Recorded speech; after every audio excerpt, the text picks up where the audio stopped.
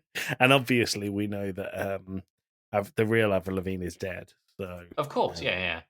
She's obviously been replaced by another Avril Lavigne. Have you seen how weird Will Smith and his wife are, like, in interviews? I've seen that very famous interview where Will Smith is they're just having a conversation and they're talking about the different men that she's slept with. It's the open marriage interview, right? Yeah, and he's just like, oh yeah, that's fine. Oh yeah, that's fine. He's clearly not fine with it. No. He's clearly not. No, he's not. But like also the whole Chris Rock thing where the reason that Will Smith went on stage and slapped Chris Rock is because he made a joke about her having alopecia, which she does. And when he tells the joke, they cut to Will Smith and he's laughing. And you can see she's annoyed. And obviously what's happened is she's gone, I'm really annoyed by that joke. And he's gone, right, I'm going to show that I am a dominant alpha male. And then he just goes up and gives Chris Rock a big old love tap on the face. One of the greatest memes to ever exist was born. Yeah, I thought it was fake when it first happened. No, he was very aggressive, and then Chris Rock said that he wouldn't sue him, but he was just like, he's not coming. He's not basically being associated with anything I'm ever doing again. Why wouldn't you sue him? I don't know. I mean, it was assault on a television thing, but I guess Chris Rock was always like free publicity essentially because who wasn't talking about it? Yeah, I mean, I agree, but also you've got irrefutable evidence that he assaulted him. Like an arena full of people witnessed an assault on stage. And on live TV to millions of people. And online. Yeah, everyone. Yeah. Just ridiculous. It wasn't even a good joke.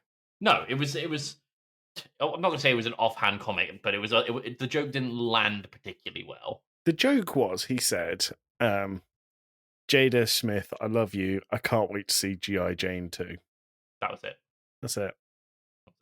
And she looks absolutely fuming. Like cartoon character steam coming out the ears, fuming. Yeah, and then Will Smith just delivers a big old slap to him. Keep my wife's name out your script. Yeah, is what he said.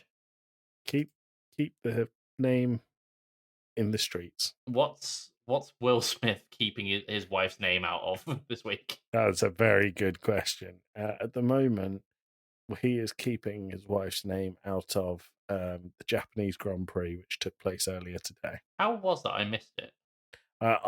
So Jack didn't sleep particularly well last night. Oh. As a result, neither did Jenny and I. I had an alarm set for 5:45 to get up and watch it for 6. My alarm went off. I looked at it and went, well, that's not happening. And then went back to sleep. And Jenny, my wife, did a wonderful thing and took Jack downstairs in the morning. And I actually slept until 9 o'clock, Tim. Oh. It was amazing. That's beautiful. What was I going to ask though? What was the result? I haven't seen anything about it. Max Verstappen obviously won. Although they did something that I'm going to share with you. It's really, I'll just tell you about it. Really weird. It's the first time they've ever done this in F1, and I hope they never do it again. Mm-hmm. So the trophies, have you seen the trophies? Yeah. Have you seen what they do in the Japanese Grand Prix?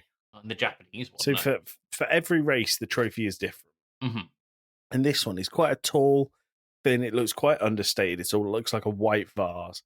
But it has this metal disc on it, about the size of a 50p piece. Mm. And on the metal disc, it says, "Kiss me."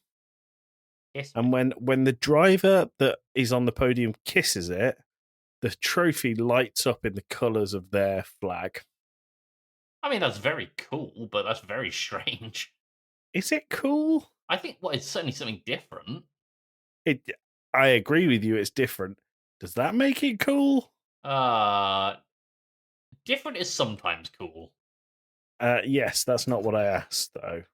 I think it would be cool for about 10 minutes, and then someone else sees it and immediately calls you a loser, despite you having first place. So, for those of you who don't care about F1, sorry. Sorry for this chat. But for those of you who don't care about F1, Max Verstappen has won every single race bar one this season. He basically did the same thing last year. It's getting very boring as a result. But I wonder, where did the trophies go? I feel like, look at sports grounds like football and American football and that, they've got like a cabinet of trophies. I feel like the team's offices will have that. Oh, really? I think so. Do you think he gets to keep any of them? Maybe one. That's a bit sad, isn't it? Yeah. He gets his favourite one. Oh, I'm just looking now. Drivers drive to win the fastest. They win at the end of the day. If a driver wins, it's thanks to his team. The trophy. Fucking hell. The trophy is not only for the driver, but for the entire team. Well, do you remember our friend Stuart from Scales? Yeah, the one who works for... He might still... I'm not sure if he does, but he did work for F1 Red Bull.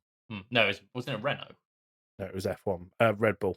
Was it Red Bull? I thought it was Renault. It was Red Bull. Yeah, it was Red Bull. That was a very cool job. It was a very cool job. Oh, wait. Hang on. I don't like where this is going. I have to get my work laptop. I made a quiz at work and I thought you might enjoy it. Well, this is going to be great for the edit. Right here. I need the headphones out. You know all of this is staying in, don't you? Yeah. We did a quiz at work on Friday, and it was a very good quiz. It was a music quiz, but it was some lyrics, and you had to complete the next line, then say who the artist was, then the decade it was out, then their song title. But the person who was running the quiz said, you each get one wild card where I will sing the words to make it a bit easier. She didn't bank on 16 people showing up, so she spent the whole quiz singing all of the songs. That's very funny. I'm just trying to get my laptop to boot. We might want to cut some of this out. Why? Just wait for my laptop to boot up. I do a quiz every week at work. I actually do 2 quizzes. One of them's a video game emojis quiz, and one of them is just like a general quiz, whatever I'm reading about that week. General quiz.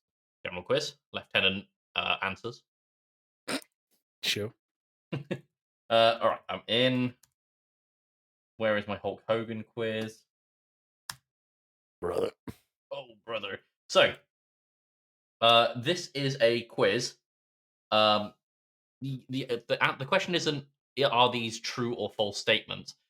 The question is, did Hulk Hogan make these claims? So the reason I'm sighing at that is I know the kind of claims that Hulk Hogan has made. Yep. And 2, I was planning on doing this exact quiz for did Slade say this or not on Mainline. So I won't now. Brilliant. So there are 10 things. I don't know if you want to keep a note of what you're gonna what you're going for. Can I just keep a tally? Will you tell me as we go? Well, I've got all my answers at the end. Oh, they're numbered. That's okay. We'll just work it out. All right, fine. I'm not noting it down. All right, fine. So again, the answers are: did Hulk Hogan make this claim? Okay. Well, I'm only answering if you do it in a Hulk Hogan voice. But I can't really because he doesn't talk in the third person. Does he? You can. Hulk Hogan claimed that he is responsible for Simon Cowell's success in the USA. True. True? That is true. He did do that. I do also have some quotes where possible as well, where he says... Okay, well then them you can do as Hulk Hogan. I don't know what he sounds like. I know he does oh brother, and Hulkamania's gonna run all over you. Okay, so I know how he sounds when he's doing like exclaiming things. Yeah, that's fine. He exclaims everything. Simon, that's Bristol. Simon, I'm just gonna fucking say it. No, please. I can't, dude. I can't do the voice. Just this one. my brain is going to Bristol. It doesn't matter how bad it is. Just Simon Cowell. Just finish it. Just get through this one. Originally came to the US. It's still Bristol to help me with a wrestling album, and he never left. Yeah, that was definitely him. That was definitely Hulk Hogan. I'm not doing any more of those voices. Hulk Hogan once, true or false, Hulk Hogan once claimed that NASA approached him twice to become the first wrestler in space. I imagine it's true. It is false. He did not make that claim. But... Hulk Hogan had once claimed that he was approached by Hogan Cider as a part of a brand deal. No. No, he did not make that claim either. Hulk Hogan once claimed that Elvis Presley was a massive fan, calling him a Hulkamaniac. I know for a fact that one is true. It is true. What's really strange is that he claimed that Elvis used to watch him wrestling in Memphis in 1979, but Elvis died in 1977. I think that's why I know it. Yeah. Hulk once claimed to be in the running to be the bassist for both the Rolling Stones and Metallica. I think that's true as well. It is true. He said in an interview, I used to be a session musician before I was a wrestler. I played bass guitar and I was pals with Lars Ulrich. And he asked me if I wanted to play bass for Metallica in the early days, but it didn't work out. Lars Ulrich has since gone on record saying that he has never met Hulk Hogan. Wow. Sorry, can you do the whole thing as Hulk Hogan? I'm not doing that again. Hulk once claimed that he did not eat bananas during his entire wrestling career, as he did not eat foods that matched his iconic costume's colors. That's false. That's false? That is false. Hulk once claimed that he was scheduled to have a wrestling match against Mike Tyson, but Mike Tyson backed out because he was scared. True. Very true. This is a quote from Hulk. Mike said, "Oh, I ain't getting in the ring with Hulk Hogan. He's huge. He will kill me as a shoe." I don't know what that last bit means. I don't think Mike Tyson would either. No. Hulk once claimed that he was supposed to be the face of George Foreman Grills, but he missed the phone call as he was getting his kids from school. I don't know how I know this, but that is true. That is true. However, the execs over at George Foreman just said that he declined the offer, which, it's like it's still a very successful brand to this day. Mm. Can you imagine, like, what are you getting for your kitchen? A Hulk Hogan grill. I'd like it. You can do your hoagies on it. Hulk Hogan once claimed that he wrestled 400 days in a year. That is true. That is true. I'm not going to go into the full quote because it's very, very long, but the long and short of it is that because he was taking into consideration the time difference between flying from America and Japan. Yeah, I knew that. Why do I know these? So some of these are on the Luke and Pete show. Oh, that'll be why I knew them. And last one. Hulk once claimed that he smelled someone die at a wrestling event in 1992 at Wembley Stadium. I've not heard that, so I don't think it's true. It is true. So it's a very, very long quote, but he says that he was doing a Make-A-Wish event with Michael Jackson and Mr. T, which involved them going to a wrestling event called SummerSlam in 1992. And he met a Make-A-Wish kid, and he was like, all right, I gotta go, and I gotta wrestle. And he goes into the ring, and the seat was empty, and he could smell that the child had died. And he was like, I could see the parents in the audience. They were upset because they were Hulkamaniacs, and it's so fucking removed.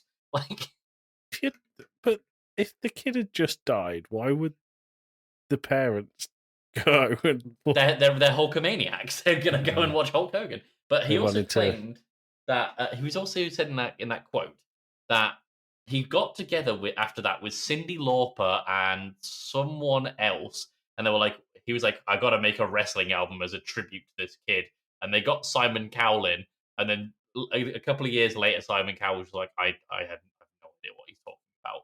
None of this has happened. And then he went on to famously use the N-word quite a lot. He did. He also claimed that wrestling album reached #1 for 12 straight weeks on the Billboard charts, when in actual fact, it was barely a blip for 1 week. And also, Hulk was never at Wembley Stadium in 1992, and there's no record of Michael Jackson or Mr. T doing Make-A-Wish work. Do you think he's just been hit in the head so many times that he genuinely believes it?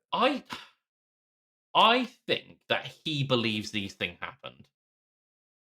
That's deeply distressing. It is. Like, he's a wrestler. And so he's naturally bound to have had some form of head injury at some point. It kind of comes with territory. But I think that he thinks these things happen. Wow. Yeah, fair enough. Yeah. This is like the quizzes that you get that, like, did Donald Trump say this or is it made up? Are we making quizzes a thing in season 3? Oh, we can do. Okay, I'll bring you a quiz next time. All right, we'll alternate quizzes. Okay, we'll alternate quizzes. That's Good. exciting. Shall we? For the moment thing, I'm gonna go on Google News. I'm gonna look up Florida Man. See what comes up. We need to step away from Florida Man. Okay. Let's go on news of, or let's go on Not the Onion. Actually, see what's up. So People are going to think we've got nothing to say for this season, Tim. we'll come up with stuff. Just not today. Not today. Palm Springs residents complain about proposed AIDS memorial anus statue. Is that one? I can understand why you'd be disappointed with an anus statue. Yeah. What's Not the Onion? Is it the Onion? It's not the Onion. That's the point. It's a subreddit for articles that sound like the Onion. They're from the Onion, but they are not from the Onion. They are real. Wow. Woman rescued from outhouse toilet after climbing in to retrieve Apple Watch. Police say. Have I told you about the only time I've been to Reading Festival? You have to climb into an outhouse toilet. Nope. There was someone very, very, very high, and they dropped their phone into the toilet. And you know what the toilets at festivals are like. They are basically holes over one big septic tank. Mm-hmm. And this person was so off their face, they thought the best thing to do would be to climb into the toilet, retrieve their phone, and get out again. Underestimating how large the septic tank is, they subsequently died. Did they die? They died. Wow. Yeah. So they hell. drowned in a septic tank. Now, that's quite a good question for, what do you think the worst way to die would be? I mean, there's that one that Randy talked about in Randy Writes a Novel with the scuba diver, but we work out that one's not real. No, it's not real. Worst ways to die. I mean, there's the Darwin Awards. If you remember we've already done this. What is the most fucked up way someone has died? Don't think this is going to be very funny. This one's just called Cow. Mm-hmm. From January 1932. In January 1932... Sorry. Something a little more modern is from January 1932. Only 100 years out of date, Tim. In January 1932, the Townsville Daily Bulletin, an Australian newspaper, reported an incident where a dairy cow had partially blown up and killed. So it was partially blown up and killed on a farm at Kennedy Creek. The cow reputedly picked up the detonator in her mouth while grazing in a paddock. This was only triggered later when the cow began to chew her cud at the time when she was in the process of being milked. The cow had its head blown off by the resulting explosion, and the farmer milking the cow was knocked unconscious. Oh, so actually we're saying that the cow's way of dying was the worst. Well, can you imagine milking a cow and it's just fucking head explodes? No, I can't. I can't really imagine milking a cow, to be honest. What is this one? Alan the Dachshund. This is just turned into animals. I don't want to hear anymore if it's just animals. Okay, well, there's what? Oh, Cocaine Bear. That's on the list. Cool. Oh, that's not very fun at all. Actually, I'm gonna skip that one. This is just turning into me reading Wikipedia. Yeah, let's not do that. Tim, I sent you a video to watch. Yes. Okay, let's talk about this unusual thing. Is that what we're calling it? It's not called mad shit because that's ended in season 2. The unusual thing. Unusual thing. We don't want weird. We want unusual this season. I would say that the two can be the same. Well, let's make them unsettling. There we go.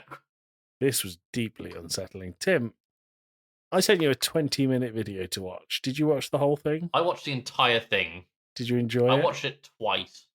So you loved it? I would watch an entire season of this, and I'm glad I'm saying that because there's 3 seasons. I would watch an entire season too. Tim, talk us through what this video was. So this is a show that called... Show is in very big quote marks. called Date My Mom, Mm-hmm. and it's a show that aired, I think, on MTV in the year 2004 to 2006 across 3 seasons. And from what I can tell, based on my light reading about it, a gay person wants to go out with. Is it always From what I read, yes, okay? wants to. So they're like a fairly young person who is like in school or college or whatever the case may be, and they want to go out with someone else. But the producers of the show have determined that the best way to do this is for the gay person to go out with someone else's mother on a date, Mhm. and then the mother kind of reports back as to whether or not they think they're a good fit. But that doesn't ultimately matter because the person who is seeking the partner ultimately decides. Yeah, but they never meet the partner. They base whether they want to date the son purely through the date with the mum. Yeah, and it's very strange. It's very wooden. It's not wooden. It's entirely scripted and poorly acted. It's hilarious. So there's this guy, and he's clearly just been told, "Hey, put on these clothes and read some lines like, wow, that was wild," and then they'll cut to that every now and again. And he goes on a date with someone who is into bondage, and he sat there. The guy who's into bondage sat there with his mother, being like, "You need to tell him how many people I've slept with. You need to tell him that I'm in control and all that." It's like, oh. And so when she said, "How many people have you slept with?" what was his answer? He said infinity. Infinity doesn't come close, is what he said. Yeah. So after there's this whole kind of prep up and hype, for the mom to go on the date with this person she's never met, who is also probably far too young for her. Mhm. She goes on a date to, what do they call it? A carpool? Something like that. It's like a classic car show. Yeah, and they go like swing dancing and what have you. And he then takes her home and goes on the next date with a guy who is unemployed. So this guy is my favorite. He was my favorite too. I love this guy. His mom was a doctor, I think, but she was talking like, "Yo, that's the shizzle," in like a very like 50-year-old mom way.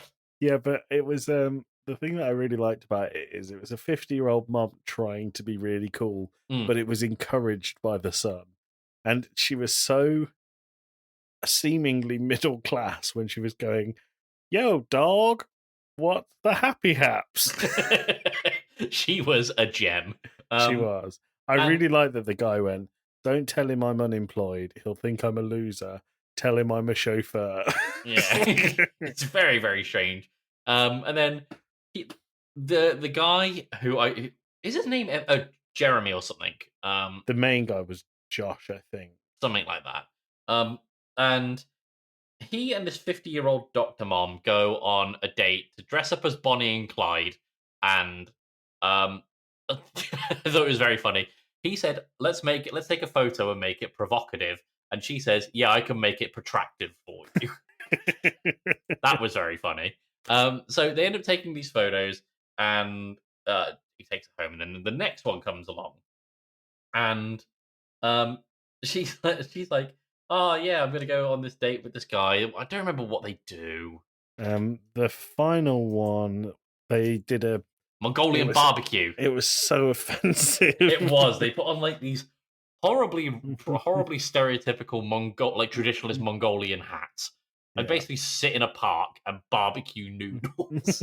So awful. It's so awful. And then she's there being like, "Oh, your shoes are fairly big," and he's like, "Yeah, I'm a size 11 and a half. Do you think your son can take that?" And he's like, "Yeah, I think he can take that." And he's like, how big are your son's feet?" And he takes a 12 and a half. "Oh, I could take that, I think." It's very much like they were sat there going, "Well, I'm glad I'm on this date, but my son has a bigger dick than you." Yeah. And so eventually they all meet up at what looks like a really dodgy beach. Like I could almost picture like warehouses behind the camera and like drug deals. And all the moms come along. And this guy, Jeremy or Josh, I'm gonna call him Jeremy, is like, hey, it was lovely to meet you all. And he sort of turns to the bondage guy's mom and it's like, I don't want to date your son. And he's like, well, sorry, you should say all the sons are in a stretch limo behind the mums. Which is also very strange because they've all just been hanging out in a limo for X amount of time.